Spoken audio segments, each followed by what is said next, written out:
आज किशोरी जी अपनी सखीन के साथ भ्रमण करवे के काजे गई हैं। अब थोड़ी बड़ी है गई हैं, तो कीर्ति मैया अनुमति दे दें, लाली ने बाहर चलो जाए करे, कोई ऐसी दिक्कत ना। सब सखीन से कहें ध्यान रखियो, भोरी है, या कि सब आभूषण और सब सामग्री को गिन के ले जाइयो।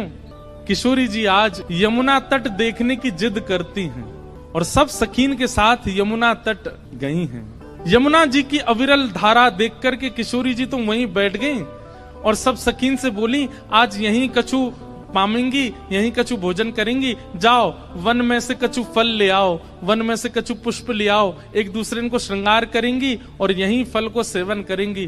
तो एक एक करके सब सखियां चली गई हैं और सब ढूंढ रही हैं, कहीं से फल तोड़ के, कहीं से पुष्प आदि तोड़ करके चयन करके लाने के लिए सब सखियां चली गई हैं।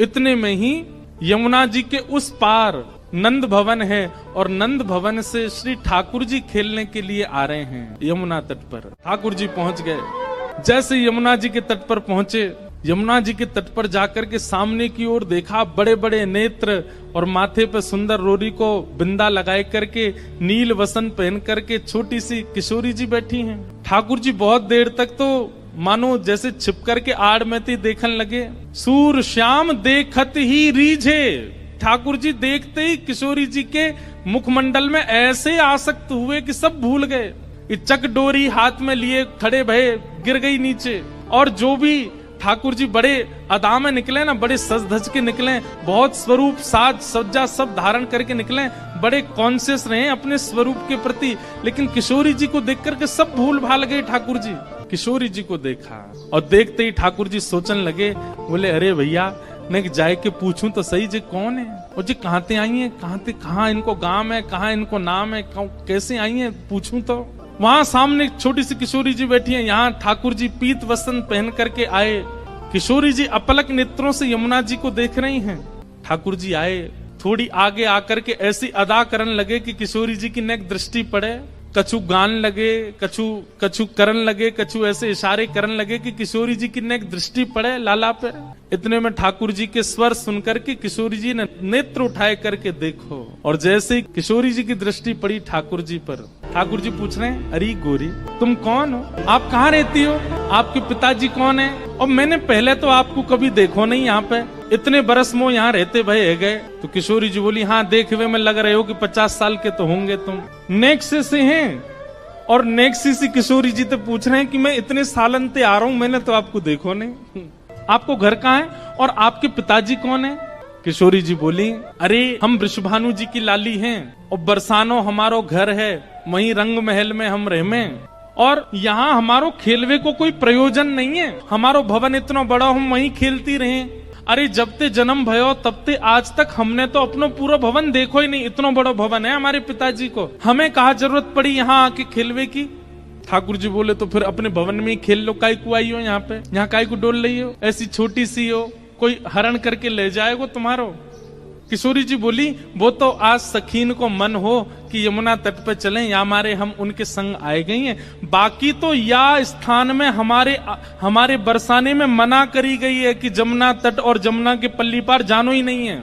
ठाकुर जी बोले, वो काहे को, बोले हमारे बरसाने में ऐसो कहवे कहा कि जमुना के तट पे और जमुना के पल्ली पार एक छोरा डोले, और वह छोरा को नाम तो मैं ना लूंगी, ऐसो सुनो वह को नाम गावे तो प्रकट है जाए। ठाकुर जी बोले, अच्छा कोई और पता, हाँ नंद जी को लाला है, वो नंद जी को छोरा, बाकी पिताजी को नाम नंद है। वाके काजे हमारे पूरे बरसाने में ऐसो हल्ला है कि वो चोरी करे, माखन की दही की चोरी करे। अब भैया पहले तो चोरी छोटी छोटी वस्तुन की होवे, धीरे धीरे फिर चोर निपुण है जाए तो बड़ी बड़ी वस्तुन ने चोरी करे। अब हमें तो ऐसा लगे नंद जी को छोरा दही और माखन की चोरी करे, कहीं हम यहाँ आ गए, हम तो बड़े घर की बेटी हैं, हमारे गले में ऐसे सुंदर सुंदर नवलखा के हार हैं, हमारे कानन में ऐसे महंगे महंगे कुंडल हैं, हमारे ऐसे ऐसे कड़ूला हैं, कहीं वाको मन आ गया और सब हरण करके ले गए तो, या हमारे हम तो यहाँ आमे ही ना है वाके डर के मारे। इतने में ही ठाकुर जी नीची नजर करके सुनने बोले, अच्छा। किशोरी जी बोली, अच्छा तुमने देखो वो नंद जी को छोरा, तुम जानो भाई। ठाकुर जी बोले, वैसे बहुत बदनाम है बेचारो, ऐसो है ना है वो, मैं तो भाई बहुत अच्छे से जानू, वो ऐसो है ना है, बहुत सीध हो भोर हो, बेचारो वाह यूं लगे कि घर में दही खाऊंगो, घर में मक्खन खाऊंगो, मेरी मैया बूढ़ी है गई है, वाकू दही बिलोनो पड़ेगो, बूढ़ी बाड़ी मैया की सेवा करनी चाहिए, वासो काम नहीं करानो चाहिए, या हमारे दूसरे के घर जाके दही खाया वे। और इन गोपीन ने वहां पे झूठ और चोरी को आरोप लगाई दियो। मैं तुम्हें सांची बता रहा हूं। किशोरी जी बोली, जा तरीका से आप पक्ष ले रहे हो और जा तरीका से तुम्हारे नैन मटक रहे हैं, बातें तो यूं लग रही है कहीं तुम ही तो नहीं हो नंद के लाला। ठाकुर जी की मुस्कान देख करके किशोरी जी उठ के खड़ी है, अरे तुम ही हो नंद के लाला, मैं अभी भाग रही हूँ, रुको। अरे अरे ललिता, अरे विशाखा, कहाँ को चली गई? अरे देख वही चोर आए गए हो, जाके हम सब चर्चा कर रहे। ठाकुर जी दौड़ करके गए, सामने जाके बैठ गए हाथ जोड़ करके, और कहा कह रहे हैं, तुम्हारो कछु चुरायो हमने? किशोरी जी बोली, अभी तक तो नहीं चुरायो, आगे की पता नहीं है। ठाकुर जी बोले, ये सब बात बना में, और तुमको देखो बातन में आए के विश्वास नहीं करना चाहिए, नेक मुझे समय दो। और समय कैसे दो? नेक देर मेरे संग खेलवे चलो, मैं तुम्हें खिला के लाऊंगा, और तुम मेरे संग खेल के आई हो, और शाम तक देखियो, अगर तुम्हारो कछु चोरी है जाए तो भैया तुम बड़े बाप की छोरी हो, तुम्हारे घर में कोई कमी तो होएगी ना। अगर मैं एक आध नग चुरा भी लूंगा तो तुम्हारे यहाँ तो बहुत सारो है, और यदि चोरी नहीं करूं तो फिर मुंह को अपनो सखा बनाए लियो, फिर हम दोनों रोज खेला करेंगे। अपनी चिकनी चुपड़ी बातों से किशोरी जी को अपनी ओर खींच लिया ठाकुर जी ने, और फिर इमोशनल ब्लैकमेल कर रहे हैं। कहा, अब ठीक है, कोई बात ना है, आपके मन में पहले से ही मेरे प्रति चोर भावना है, अब वाकु तो मैं दूर ना कर सकूं, ठीक है, आप तो जाओ, आपकी तो बहुत सारी सखी हैं, ललिता विशाखा सबन को नाम आप ले रही हैं, उनके पास आप चली जाओ, मैं तो अकेला हूं, देखो मेरे तो कोई ग्वाल बाल भी नहीं है। और भाई बात ऐसी है कि ग्वाल बाल सबरे आए हैं, पर ठाकुर जी सबन को सौगंध दे दे कि उनकी मैयान की बोले पीछे खड़े रही हो, मिलवे जा रहा हूं मैं, आई हूं मत वहां पे, सबरे ग्वाला खड़े छुप के, वो लाला को काम बन जाए बस, मैं तो अकेला हूं, और मेरी तो चकडोरी भी गिर गई है जमुना जी में, अकेलो ही बैठ के चलो जाऊंगा अपनी मैया के पास। किशोरी जी इतनी भोली बेचारी, ठाकुर जी पर दया आ गई उनको, अरे ना तुम अकेले ना हो, तुम अकेले बताओ कहाँ चले खेलवे। ठाकुर जी बोले, पास में एक आम को बगीचा है, और वह बगीचा में बड़े सुंदर सुंदर आम लगे। ठाकुर जी ने मन में विचार करी, अब किशोरी जी मिली हैं तो ने अपने जैसो गुण तो दे दूं इनको, और वहां में बड़े सुंदर सुंदर आम लगे, और वो आम को बगीचा हमारे नंदराय बाबा को ही है, आप वहां चलो, बढ़िया पके पके आम तोड़ तोड़ के प्रेम से पामेंगे। हाँ, किशोरी जी बोली, हाँ चलो आम पावे चलेंगे। अच्छा, इस बीच खूब बात भई है ठाकुर जी और किशोरी जी की, हाथ पकड़ के दोनों जा रहे हैं। किशोरी जी बोली, अच्छा अपनो नाम तो बताए दो। ठाकुर जी बोले, मेरो नाम है कान कुंवर। किशोरी जी बोली, नाम तो बड़ो अच्छो है, लेकिन इतनो बड़ो है मो याद ना है रो। किशोरी जी भी कितनी बोली है, बोले मो याद ना है रो। ठाकुर जी बोले, अरे या में कौन सी बड़ी बात, देखो या को स्पर्श करो, जे कहा है, बोले कान, बोले बस या कान को स्पर्श कर दी तो मैं कान याद आ जाएगा, फिर कुंवर, कान कुंवर, कान ते ही मेरो नाम याद आ जाएगा। किशोरी जी बोली, हाँ तुम्हारो नाम याद आएगा। अच्छा तुम रहो कहाँ को?